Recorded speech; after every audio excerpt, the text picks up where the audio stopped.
think it's 100 million or so folks watch the Super Bowl, and we're talking into billions for the World Cup. So maybe, to your point, if you get credit because the Super Bowl halftime show is 20 minutes or something, if you watch that, maybe you get billions of views for the Super Bowl for the first time ever. Maybe. And all you need is a narrative. So if the narrative is, Super Bowl halftime show or Super Bowl grows by 5 times viewership, the largest viewership ever, and that gets publicized overseas and stuff, maybe people start watching these games and going to these Europe and Mexico City and all these places. So maybe that's, maybe you just unlocked it. Bad Bunny's an interesting cat, man. Again, I don't listen to Bad Bunny. Doesn't mean that, I just don't know his music, but I know he is a huge global superstar. I think when you look at like streams and whatever, give me a bold, wildly bold prediction. I'll give you mine. So I got Christian Gonzalez on the Patriots getting a pick, and Nick Amenwari on the Seattle Seahawks getting a pick. I usually take wild takes, man. 3 touchdowns and 300 yards from Kenneth Walker, all-purpose and JSN. Seattle is as dynamic as they've been. They're going to put points up, and New England is going to have to score points to win this game. And I think the best way to do that is to throw the ball. So we know he's one of the most dominant receivers. He had 10 catches for 153 yards, long of 42. He's him. He's him, dude. Yeah. Just want to say, though, I wonder if Christian Gonzalez is going to shadow him, which probably makes sense. It's like everybody's done it. No one's been able to stop it. I think the Patriots, with 2 weeks to prepare, might be able to do that. But I think eventually they're going to drum up stuff to get JSN open.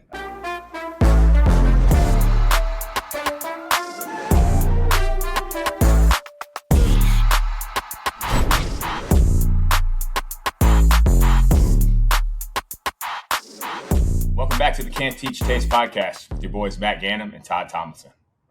We're here. Yeah, it's good, man. It's good, man. The Super Bowl preview's here.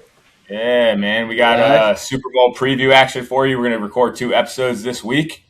Hopefully you enjoy our AFC, NFC recap and some NBA trade deadline stuff that we talked about that should be out here just momentarily. But we wanted to get some dedicated time with you guys to talk through the Super Bowl. And hey, we threw some fire your way last week on the betting line. So we've done our research and we've got some bets that we think could make a difference in your weekend, your Super Bowl weekend. So, let's get right into it, man. Obviously, Vegas has Seattle -4.5 with an over-under of 45.5. So they're saying, Seattle wins 26-22 or something, 26-21, 26-20.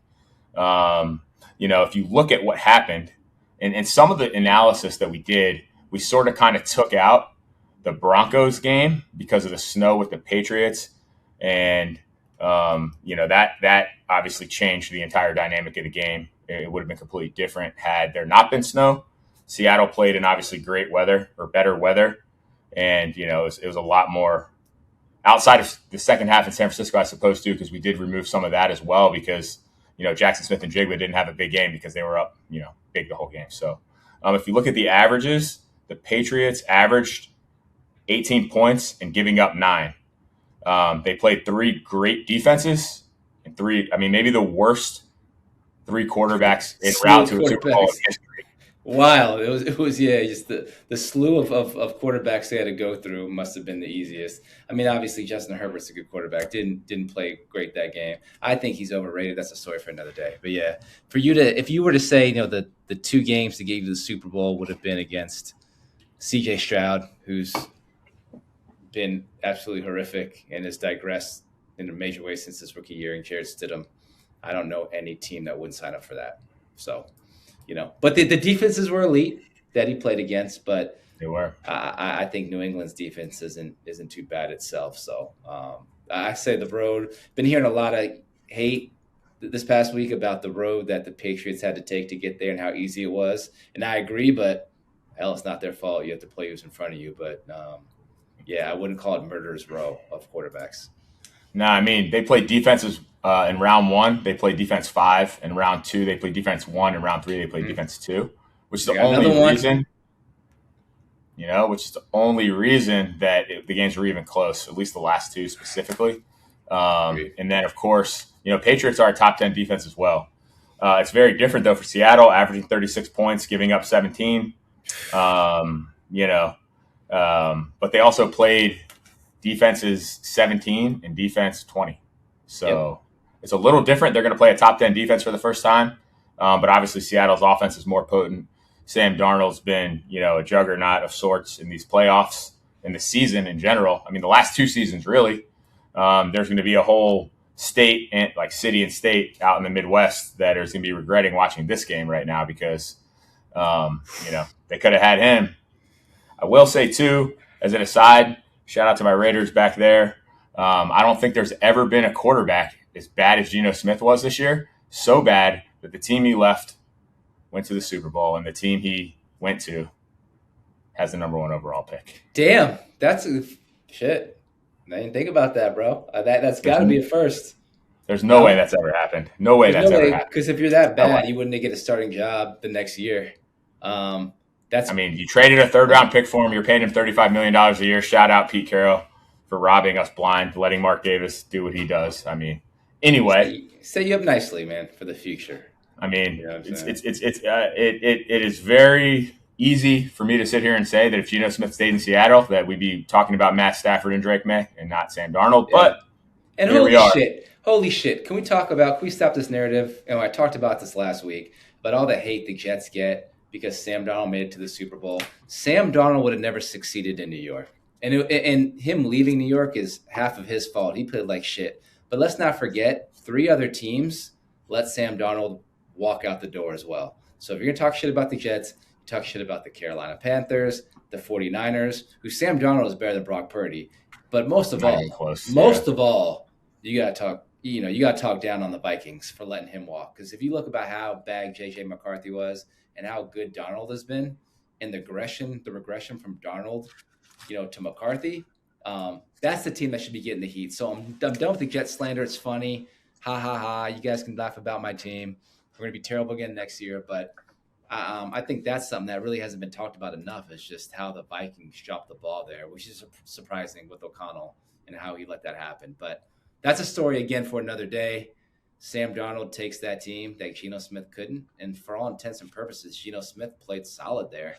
But Sam Darnold, man, you got to give the guy credit. He's been elite, and shit, here we are. So I'm not a hater. I want to see Sam do well.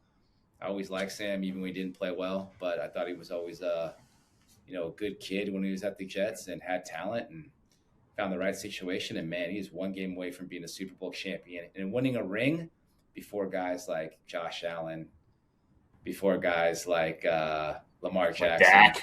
Dak. Yeah, Dak. But I'm talking about the guys, Baker, the guys in his. You're talking about his draft class. His draft class, but you're right. But guys like Dak as well. You look at this, and Sam Darnold, man, can really cement his legacy after a lot of people left him for dead, especially after the Carolina years, right? So, well, I remember if you go back to 2021 when Darnold left. I think it was 2021. The GM of the Jets, whoever it was, said something like, Joe Douglas, dumbass. Yeah. Well, he said it. He said it's our fault that we couldn't get the team together in time for Sam Darnold. He'll be successful. Obviously, he's kind of covered his ass a little bit, but that proves to be true, in 2026. So can I tell you one thing, though, that we could have did?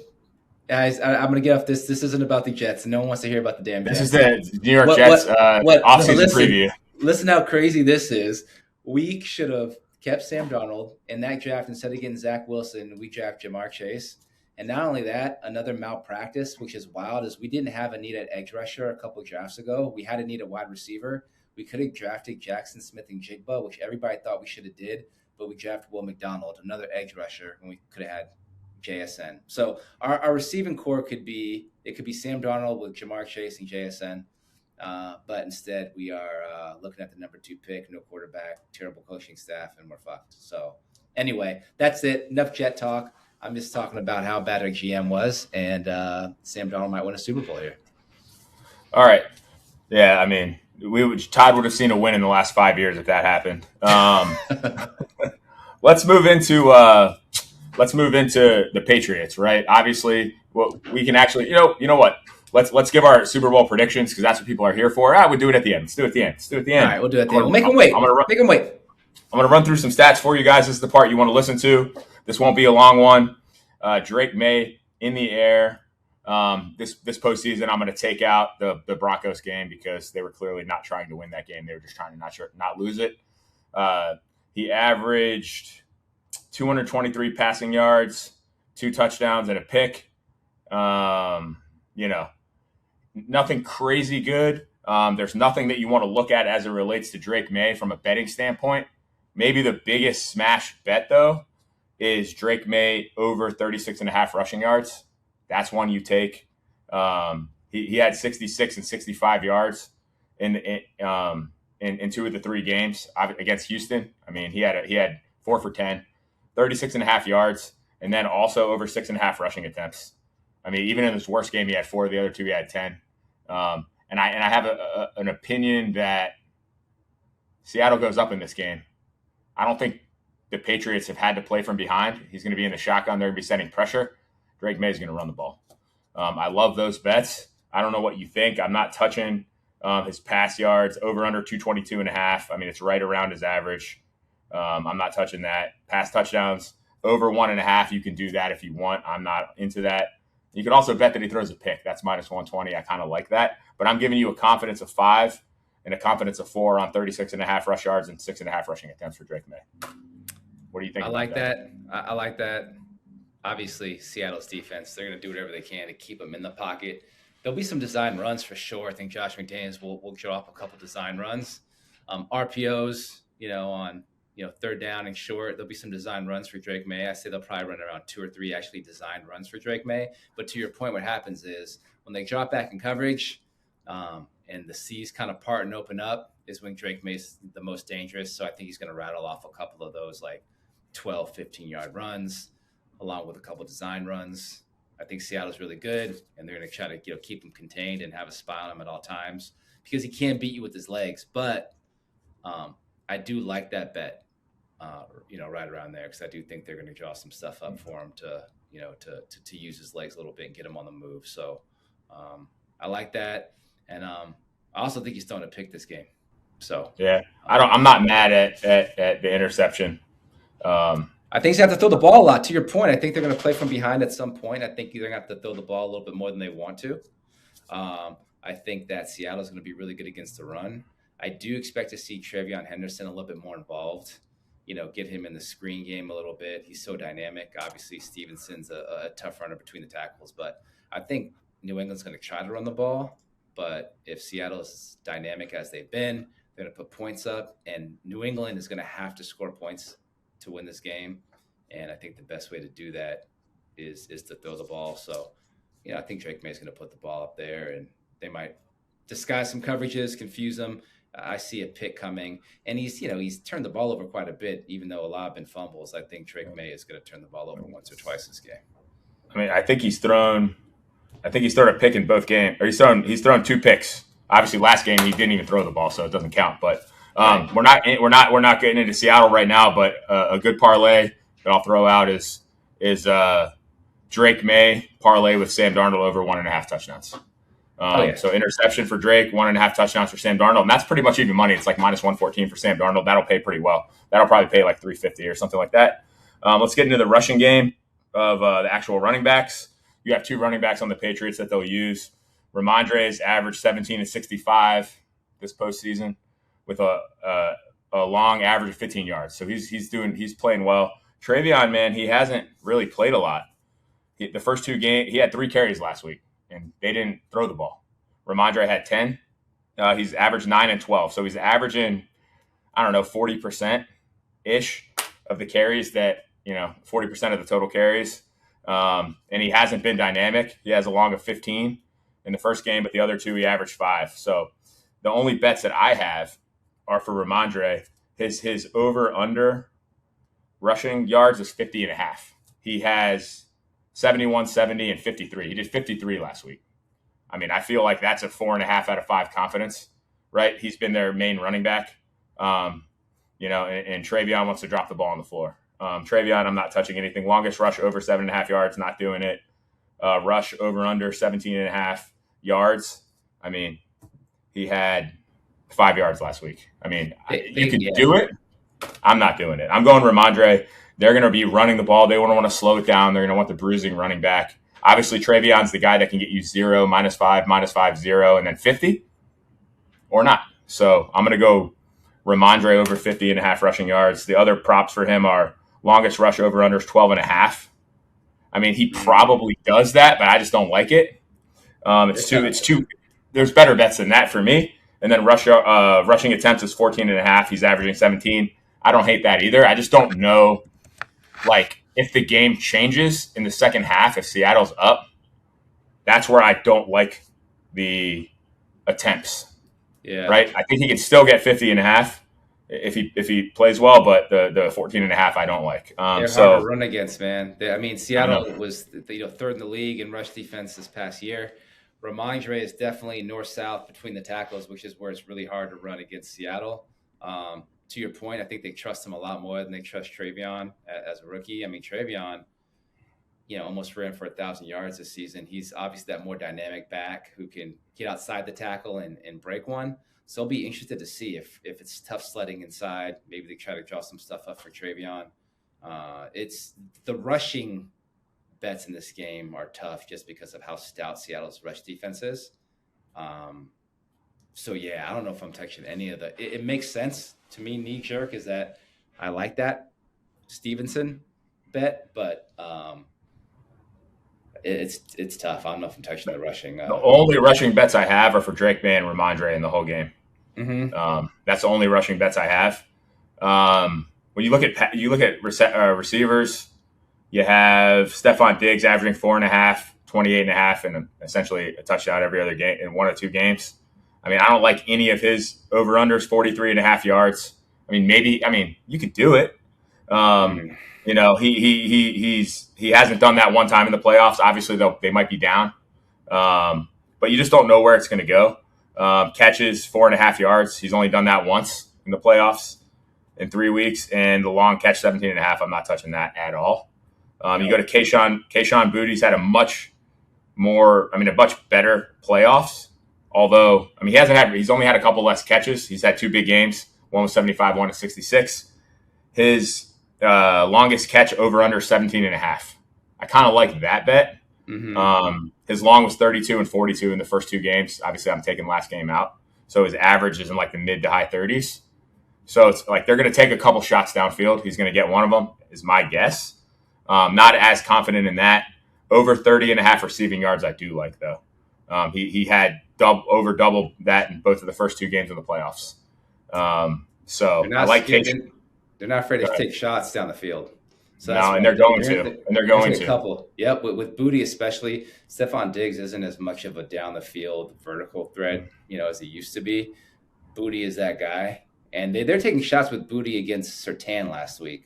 So if they're doing that, they're going to do that against Seattle, who has some pretty good corners. But I think they're going to take some shots. I like that bet too. But yeah, if you look at the slew of receivers, got Diggs, Boutte, and Mac Hollins. Mac Hollins had 2 zeros in a good game last week.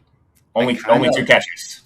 In a game like this, man, I like the tight ends to see the safety blanket for Drake Maye. I like the tight ends to see some looks this game. Let's see. I looked at Hunter Henry had 6 catches in 3 games. Not my favorite, but maybe it'll change. He's over under 37.5 yards. Total catches. Yeah, he has to get 4 catches to hit the over. It's 3.5. Longest reception being 17.5. I hate that. But yeah, Hunter Henry has a shot at the over 37.5. Isn't what I would pick because I think there's way better bets on the Seattle receiving side outside of Kayshon Boutte. Agreed. We could talk about here. If we flip to Seattle, you got Sam Darnold averaging 18.5 completions for 235 yards, 2 touchdowns. Hasn't turned it over this postseason. All granted, only 2 games and against defenses that aren't as good as the Patriots. His pass over under is 227.5. I'm like a 3 out of 5 confidence on that. I feel like he does that. The only way he doesn't is if Kenneth Walker runs wild. Or if the Patriots just don't score any points, which is possible. The other, I love Sam Darnold over 1.5 touchdowns. Said that already. I like that too. Over 19.5 completions. He's averaging 18.5. And in the first game, they smashed him so bad that it skewed it. It was way lower. So I like the 19.5. I'd give that a 3.5 out of 5 confidence that he completes 20 passes. He did 18.5. So I like pretty much anything you want to do with Sam Darnold. Obviously, the Patriots defense is better, but looking at that, you have JSN who had one game. He had 2 touchdowns, but his first game wasn't huge. But again, it's a blowout, so you can't really look at that. We know he's one of the most dominant receivers. He had 10 catches for 153 yards, long of 42. He's him. He's him, dude. I'm taking JSN over 6.5 catches. It's minus 154. That's 4.5 out of 5 confidence. I mean, you might as well stamp that. The only bad part about that is it's minus 160. Or actually, excuse me. No, yeah, minus 154. And then I take him for an anytime touchdown at minus 110. I love that a lot. Man. Yeah. Just want to say, though, I wonder if Christian Gonzalez is going to shadow him, which probably makes sense. So you say, the Patriots are going to blanket JSN for sure, but teams have done that all year. He's always been the focal point of every team, right? So when people try to say that, it's like everybody's done it. No one's been able to stop it. I think the Patriots, with 2 weeks to prepare, might be able to do that. But I think eventually they're going to drum up stuff to get JSN open. I think it's going to be a great battle between him and Gonzalez, which I would figure is he's going to travel with JSN probably. We'll have to see. That's what I would do. But yeah, I mean, no one's been able to stop him all year. I don't see how they're going to be able to. Maybe for a little bit, but eventually he's going to get off. Well, if Vrabel does what Belichick would do, which is what he normally does, is you take the best player away, make somebody else beat you, and that's what Vegas is telling us because they're putting it at 154, right? So you're betting 100 to pretty much win $52, and what that means is we want to make the over under 8.5, but we can't because nobody will bet it. So we move it down to pay you less. Yep. So you got to bet more to win more, but they're telling you that they want to make the spread higher. Here's another thing. If you look at Cooper Kupp, who obviously hasn't had a dynamic year, I like this one. His props are lower than his season averages and lower when he did in the playoffs. He's done 5 for 60 with a long of 21, 4 for 36. His over-under is 2.5 catches at minus 160. Take that. I mean, I don't care about the money. I mean, just smash it with however much you feel comfortable with. He's going to get 2.5 yards unless he gets hurt, and his over-under is 30.5 yards. I mean, I like 30.5 yards too. Experienced. He's been there before. You know what I mean? They're going to blanket JSN. That's going to be the focus, man. Coop's going to have opportunities. I know Sam trusts him. He's played the Super Bowl before. I mean, he's and Shaheed takes the top off the defense. There's going to be short and intermediate throws for Coop all day long.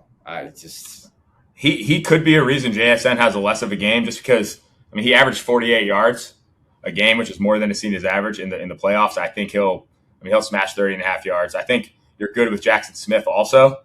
And then obviously, I'm not the Kenneth Walker rushing bets he's averaged 19, 89, and 2, over under 76.5 yards. I mean, I just don't feel great about that. I think it'll be more passing, over under 18.5 rushes. That's right where he's at, man. Maybe. It's hard to run. I think it's going to be hard to run. Man, I don't like it, man. On both teams, man. I think it's going to be tough to run. And you have the 14. Sam Darnold, I think you put the ball in his hands. And look at this. Outside of that, Kenneth Walker's minus 190 anytime touchdown, which means you bet 100 to win 50. Or actually, no, you bet 2. Yeah, you went 100 to win 50. 2 touchdowns is plus 320. Maybe you roll the dice on that with some decent odds. I don't like that as much, but what I do like, he's the only red zone threat because you don't got Charbonnet anymore who would take those away from Kenneth Walker, and Halani isn't really so I think Kenneth Walker is going to get all those touches down there. So where do you get a minus 190 anytime touchdown in a Super Bowl? That's crazy. It's guaranteed touchdown. So Kenneth Walker over 2.5 catches. He's going to smash that. I think he had. They don't use him as much out of the backfield, but I see a screen passer too. He had 3.5 catches on average. Mm-hmm. He had 4 and 3 catches, long of 15 in both games. I like over 2.5 catches because they're going to replace running with that, and then over 22.5 receiving yards. I'm smashing both of those. Those might be my 2 favorite bets outside of Drake Maye, over 36.5 rushing yards. Kenneth Walker. Are really runs, right? They're short passes, but they're really runs. It's able to get the ball to him in space. I got you. Yeah, like little swing passes or screen passes to him. A fake jet sweep, dump it out in the flat to Kenneth Walker. He's the most athletic dude. And again, he addition by subtraction with Charbonnet for the Seattle Seahawks, for these bets, for Kenneth Walker, for everything, except for the opposite for the Patriots. So, those are the bets, man. And for me, I've said this more this year. I was wrong in the New England game. It didn't get out of hand. I still think they would have lost by 10 to, or maybe even 14 or plus if it didn't snow. They might have played a different game. I think Seattle wins this by at least a touchdown. I already have a decent bet on Seattle minus 6.5. I don't think the 4.5. I can't imagine the Patriots team we've watched play these games. I mean, obviously they played against good defenses, but Drake Maye hasn't played from behind, and I think he will. And they're not going to be able to run the ball as much as they normally do. And I don't know what that's going to look like because they don't have volume receivers. Stephon Diggs used to be, but none of these guys are volume receivers this whole year. So I think Seattle, I mean, if I had to put money, if I had to say right now 31-20, 31-23, 31-23. I like that. I'm going to say 27-20. Seattle. To your point, like the New England, we talk about weapons. Drake Maye doesn't. I mean, Stephon Diggs is still a pretty good receiver, right? But he's a shell of himself. Then you got Booty, who was nobody a year ago, who they've turned into a good player, and Mac Hollins, right? Yeah, Kyle Williams, who hasn't done much, but he's just not dynamic. That dynamic, Drake Maye makes him dynamic. They got to be able to run the ball. So I don't think they're going to be able to score enough. I think it's a Super Bowl. I think the defense is going to play well. That's why I don't have it higher, but I'm going to say 27-20. I think Seattle wins by a touchdown. Well, both of us are predicting a cover and the over. Mm-hmm. So there's that. Maybe you tease the over-under down a little and parlay it with some of the alt receiving yards for JSN and Kenneth Walker, or JSN and Cup, or Booty and JSN, and you have a nice little like plus 500-600 parlay for yourself. I think Seattle, holds up a trophy right now, and Sam Darnold wins and Minnesota loses. And New England's going to be there for a while, bro. I mean, so Seattle's going to be there for a while too, though. Seattle's going to be there for a while too, man. It's a good organization, good defense, good running game. One of the best receivers in football, great running backs. I mean, coaching, like all of it. Two of the best coaches in football, man. If you look at it right now, I mean, Vrabel isn't young, but Vrabel's not up and coming. Just a different situation. But two coaches who are going to be around for a long time. Two very well-run organizations with two fairly young quarterbacks. Sam's still young. So, and I think New England has so much that they can improve upon in the offseason on this roster to surround Drake Maye with but this is Seattle's year, in my opinion. They've played the best. They've looked the best to me. And, I think they're holding up the trophy next Sunday, man. Yeah, I mean, they beat my favorite, who I thought the best team was in the NFC, which is the Rams. They beat them in 2 out of 3 games this year, and they beat them in the last 2 games, and they beat them in games where Matt Stafford threw for 1,000,000 yards, right? So they can score, they can play defense. I mean, they've got players all over the field. The Patriots had an easy road and didn't play well. I'm not sure they tried to win last week anyway, so it's different. It's hard. You can't be mad at them. It's not their fault. Right. It's not their fault that. No, it's not. Bo Nix, I think the game looks complete. I mean, if the game looked like that, Bo Nix smashes the Patriots. They win. Yeah. Bo Nix wins by 7 to 10. Give me a bold, wildly bold prediction. I'll give you mine. I'm going to say both Christian Gonzalez and we'll say, I think Nick Emenwari both have interceptions in the Super Bowl. I need a bold prediction. I need something that's like, So I got Christian Gonzalez on the Patriots getting a pick and Nick Emenwari on the Seattle Seahawks getting a pick. What do you got? I will say, I don't know. Wild. This is wild. Man. I'm the only. I usually take wild takes, man. I mean, don't give me like Stephon Diggs scores a touchdown. That's crazy. I need like Stephon Diggs scores 2 touchdowns. I need something that that's probably not going to happen. But I mean, maybe you get 3 touchdowns and 300 yards from Kenneth Walker, all-purpose and JSN. Wow. Okay. All right. I don't know if that's super bold because they probably did that already this year, but that's kind of big in a Super Bowl. I mean, I think Kenneth Walker could have 175 all-purpose yards. All right. I mean, I wouldn't be surprised. He's dynamic, man, and he could break whether it's a run or a pass for 70 yards anytime. JSN, man, And Cooper Kupp could have 7 catches. He might do a 7 for 65, which is what you need. You know what I mean? He might do an old version of himself. He's not dynamic. He has one of the worst separation rates of any receiver in the NFL this year. I think he's like bottom 10%. Who's this? Kupp. He doesn't separate. Yeah. He's slow now. He doesn't separate, but he catches the ball, and and Sam Darnold's going to trust him when it matters most. Mm-hmm. Also, by the way, that one-handed catch that Jackson Smith had last week was a no-look pass by Sam Darnold, which is I don't know what the hell he's even doing throwing that. He's been doing that since wild, he was a rookie. He's been doing those no-look passes. Yeah, he's and Sam Darnold has to be the MVP if they win, you know, and unless it's like a 10-7 game, which it won't be. Drake Maye has to be the MVP. So I kind of wanted to say either Kenneth Walker or Jackson Smith. Kenneth Walker wins MVP as a bold, but he can't. I mean, unless he just has 200 rushing yards and breaks everything, and Sam Darnold never has to throw. But that's not going to happen. Yeah, maybe if they're worried about the pass and they don't load the box, it opens stuff up for Kenneth Walker, and he gets off, and it's not that crazy. You know what I mean? I mean, outside of Jackson Smith, he's the best player on the field. That's not a quarterback.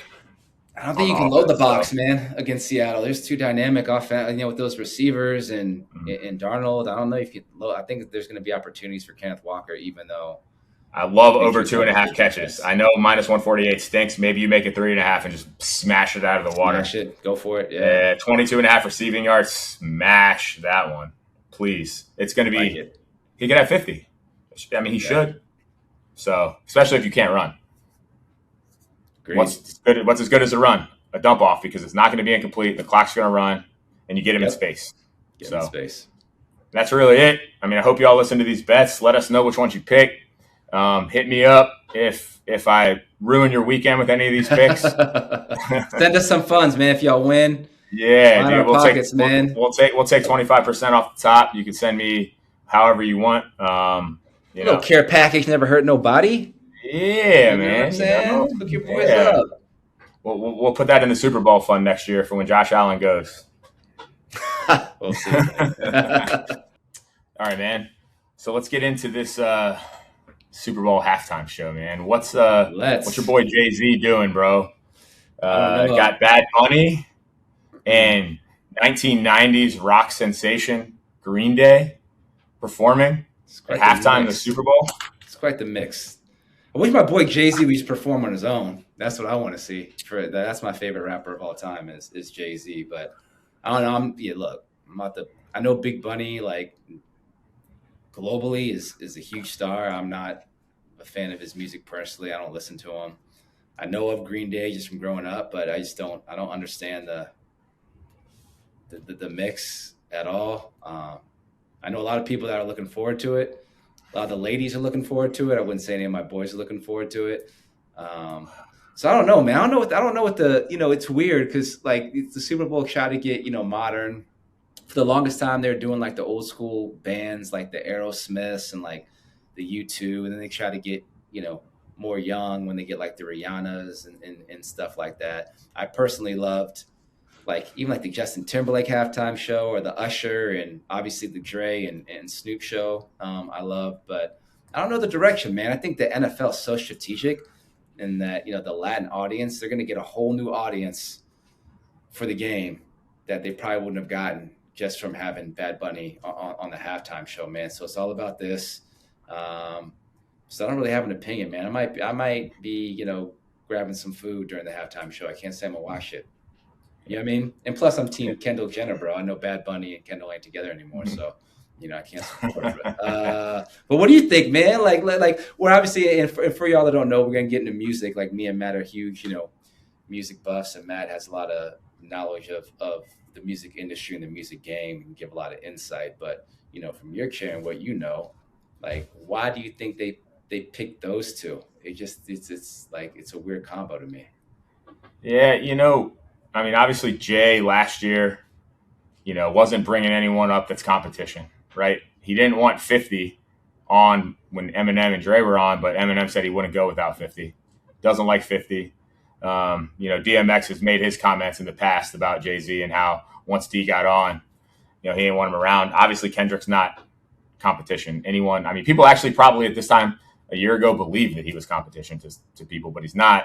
Obviously, Bad Bunny's not competition to Jay-Z. That's not why he's there. I mean, that's part of it, because if he was, he wouldn't be there. But I mean, obviously, to your point, they want to bring the Latin audience in. But the thing is the Latin folks that watch football will watch us already. I mean, maybe like the women or, some of the guys that don't watch football, but like it's pretty obvious when the halftime show comes on. I think they even publicized the time. So like you could just turn it on, right? So to me, I don't know that it does a whole lot. I mean, I will say, like, I don't think the Super Bowl halftime show, maybe this is just my opinion, adds value one way or the other. Look, if Drake was performing, sure, I'd be hyped for it, but it's not a real Drake performance. It's dramatized, and like there's more dancers, and they're like all the stuff that they do is just big, so it has to be big. I mean, you're going to have tons of people watching it. I mean, he's Puerto Rican. All the folks in Puerto Rico love him. If you ever go to Puerto Rico, I've been a few times, it's been a minute, but billboards of him everywhere.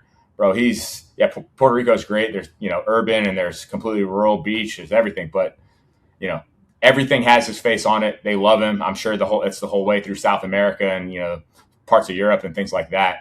I think there's bigger artists they could have done, maybe not internationally though. And, this is trying to become an international game with the international series. Green Day, on the other hand, I mean, I remember I didn't listen to a non-rap song until maybe my sophomore year, maybe junior year of high school. And it was a Green Day song. I don't know where. I started dating this girl to listen to it, and I can't remember. Don't worry, wifey. I'm not thinking about her today. I promise. That's a comment I'm going to get. Obviously, she's kidding. I'm throwing her under the bus. But I can't remember. It might have been. It wasn't Time of Your Life. I don't remember. No, it was When I Come Around. Green Day. Oh, that's a good song. Not a great song. Catchy though. I don't know. That was the first non-rap song that I liked. I remember I borrowed. I couldn't think of a song, and then when you said when you said the name of the song, I'm like, oh, I know that song. So you know what I mean. I don't have it downloaded, but I know that song. All right. Yeah, I borrowed someone's. I remember it was a girl that was a friend of mine. I borrowed a CD from her of Green Day so I could listen to that song. I remember that. But what are they doing here? I don't know. Obviously, they needed an English-speaking, performer, right? Because most of the people, I don't know what the percentage is. 75% of the people in the stadium or more won't speak English or Spanish. Obviously Bad Bunny, he doesn't really do a lot in English, I don't think. I mean, Drake has a song with Bad Bunny, but Drake's in Spanish. English. Yeah. Drake's in Spanish on that song. So, Drake's done Spanish in a couple different songs. One with Romeo Santos, which is actually fire. So if you need a song to play for your girl, play the Romeo and Drake joint. I mean, that shit's fire. But I don't know what Green Day's doing there. It doesn't fit. It doesn't make sense.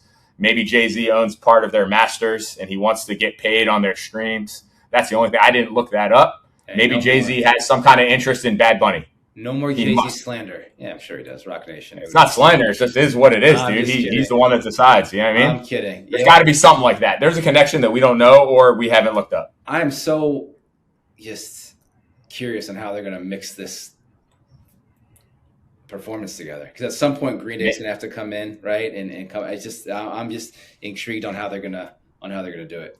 Maybe Green Day has a song in Spanish or has done one or can do one, and they cover part of one of his songs and they flip them on and off. There's going to be something like that, or maybe, I don't know. Yeah, I mean, for the Super Bowl, if that's how he feels, I guess the Super Bowl is the one thing that he would take a chance on. But I'll tell you what, man. I don't listen to Bad Bunny.